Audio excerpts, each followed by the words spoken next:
ಶುಭೋದಯ, ನಮಸ್ಕಾರ, welcome to Yoyo Kannada. ಬನ್ನೀಗ ನೋಡೋಣ ಈ ದಿನದ ಟಾಪ್ 5 ಬ್ರೇಕಿಂಗ್ ನ್ಯೂಸ್ಗಳು.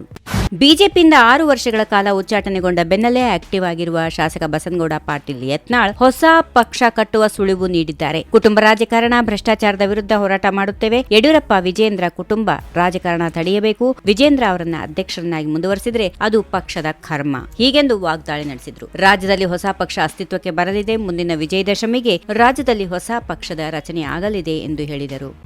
ಬಿಜೆಪಿಯಿಂದ 6 ವರ್ಷಗಳಿಗೆ ಬಸನಗೌಡ ಪಾಟೀಲ್ ಯತ್ನಾಳ್ ಅವರನ್ನು ಉಚ್ಚಾಟನೆ ಮಾಡಿದ ಬೆನ್ನಲ್ಲೇ ಈಗ ಅವರ ಬೆಂಬಲಿಗ ಶಾಸಕರು, ರೆಬೆಲ್ ನಾಯಕರು ಮಹತ್ವದ ನಿರ್ಧಾರಕ್ಕೆ ಬಂದಿದ್ದಾರೆ. ಬಿವೈ ವಿಜೇಂದ್ರ ವಿರುದ್ಧ ಸಿಡಿದೆದ್ದಿದ್ದ ಯತ್ನಾಳ್ಗೆ ಮೊದಲಿನಿಂದಲೂ ರಮೇಶ್ ಜಾರಕಿಹೊಳಿ, ಕುಮಾರ್ ಬಂಗಾರಪ್ಪ ಸೇರಿದಂತೆ ಕೆಲವು ಭಿನ್ನ ನಾಯಕರ ಬೆಂಬಲ ಇತ್ತು. ಒಟ್ಟಾಗಿಯೇ ರಾಜ್ಯ ಬಿಜೆಪಿ ನಾಯಕತ್ವ ಬದಲಾಗಬೇಕು ಎಂದು ಆಗ್ರಹಿಸುತ್ತಾ ಇದ್ದರು. ನಾಳೆ ಭಿನ್ನ ನಾಯಕರ ಸಭೆ ಸೇರುವ ನಿರ್ಧಾರ ಮಾಡಿದ್ದಾರೆ. ಮುಂದಿನ ನಡೆ ಏನು ಎಂದು ಸಭೆಯಲ್ಲಿ ಚರ್ಚಿಸಲು ತೀರ್ಮಾನಿಸಿದ್ದಾರೆ.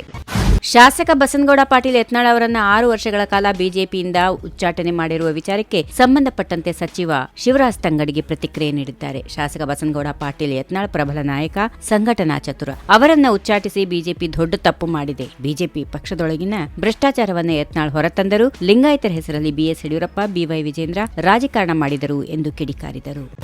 ಬಿಜೆಪಿಯಿಂದ ಉಚ್ಚಾಟನೆಗೊಂಡ ಬೆನ್ನಲ್ಲೇ ವಿಜಯಪುರ ಶಾಸಕ ಬಸನಗೌಡ ಪಾಟೀಲ್ ಯತ್ನಾಳ್ ಆಕ್ಟಿವ್ ಆಗಿದ್ದು, ಇಂದು ಕೊಪ್ಪಳ ಪ್ರವಾಸ ಕೈಗೊಂಡಿದ್ದಾರೆ. ಈ ಮಧ್ಯೆ ಕಾಂಗ್ರೆಸ್ ಮುಖಂಡರೊಬ್ಬರನ್ನ ಭೇಟಿಯಾಗಿ ಮಾತುಕತೆ ನಡೆಸಿರುವುದು ಕುತೂಹಲಕ್ಕೆ ಕಾರಣವಾಗಿದೆ. ಹುಬ್ಬಳ್ಳಿಯ ಖಾಸಗಿ ಹೋಟೆಲ್ನಲ್ಲಿ ಶಾಸಕ ಯತ್ನಾಳ್ ಧಾರವಾಡ ಗ್ರಾಮೀಣ ಘಟಕದ ಕಾಂಗ್ರೆಸ್ ಅಧ್ಯಕ್ಷ ಅನಿಲ್ ಕುಮಾರ್ ಅವರನ್ನ ಭೇಟಿಯಾಗಿದ್ದಾರೆ. ಇದೇ ವೇಳೆ ಕೆಲವು ಕಾಲ ಇಬ್ಬರು ನಾಯಕರು ಸಮಾಲೋಚನೆ ನಡೆಸಿದ್ದಾರೆ. ಯತ್ನಾಳ್ ಕಾಂಗ್ರೆಸ್ ನಾಯಕನನ್ನ ಭೇಟಿಯಾಗಿರುವುದು ಹೊಸ ಚರ್ಚೆಗೆ ಕಾರಣವಾಗಿದೆ. ಮತ್ತೊಂದು ಕಡೆ ಬಿಜೆಪಿಯಿಂದ 6 ವರ್ಷಗಳ ಕಾಲ ಉಚ್ಚಾಟನೆಗೊಂಡಿರುವ ಶಾಸಕ ಯತ್ನಾಳ್ ಅವರ ಮುಂದಿನ ನಡೆ ಏನಿರಬಹುದು ಎನ್ನುವ ಕುತೂಹಲ ಕೂಡ ಮೂಡಿದೆ.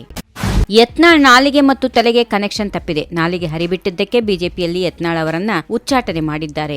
ನಮ್ಮ ಸಮಾಜದವರು ಎಂದು ನಾವು ನಮ್ಮ ಚೌಕಟ್ಟಿನಲ್ಲಿ ಅವರಿಗೆ ಗೌರವ ಕೊಡುತ್ತೇವೆ. ಆದರೆ ಅವರು ಮಾತನಾಡೋ ರೀತಿ ನೋಡಿದ್ರೆ ನಾಲಿಗೆಗೆ ತಲೆಗೆ ಕನೆಕ್ಷನ್ ತಪ್ಪಿದೆ ಅನಿಸುತ್ತೆ ಎಂದು ಯತ್ನಾಳ್ ವಿರುದ್ಧ ಸಚಿವೆ ಲಕ್ಷ್ಮೀ ಹೆಬ್ಬಾಳ್ಕರ್ ಅವರು ವಾಗ್ದಾಳಿ ನಡೆಸಿದ್ದಾರೆ. ಬಿಜೆಪಿಯಿಂದ ಉಚ್ಚಾಟಿತರಾಗಿರುವ ಶಾಸಕ ಬಸನಗೌಡ ಪಾಟೀಲ್ ಯತ್ನಾಳ್ ಹೊಸ ಪಕ್ಷ ಕಟ್ಟುವುದಾಗಿ ಘೋಷಣೆ ಮಾಡಿದ್ದಾರೆ. ಈ ಕುರಿತು ಪ್ರತಿಕ್ರಿಯೆ ನೀಡಿರುವ ಮಹಿಳಾ ಮತ್ತು ಮಕ್ಕಳ ಕಲ್ಯಾಣ ಇಲಾಖೆ ಸಚಿವೆ ಲಕ್ಷ್ಮೀ ಹೆಬ್ಬಾಳ್ಕರ್ ಶಾಸಕ ಯತ್ನಾಳ್ ಅವರ ಹೊಸ ಪಕ್ಷಕ್ಕೆ ಶುಭವಾಗಲಿ ಎಂದು ಹಾರೈಸಿದ್ದಾರೆ. ಈ ವಿಡಿಯೋ ನಿಮಗೆ ಇಷ್ಟವಾದಲ್ಲಿ ಲೈಕ್ ಮಾಡಿ, ಶೇರ್ ಮಾಡಿ, ಸಬ್ಸ್ಕ್ರೈಬ್ ಮಾಡಿ.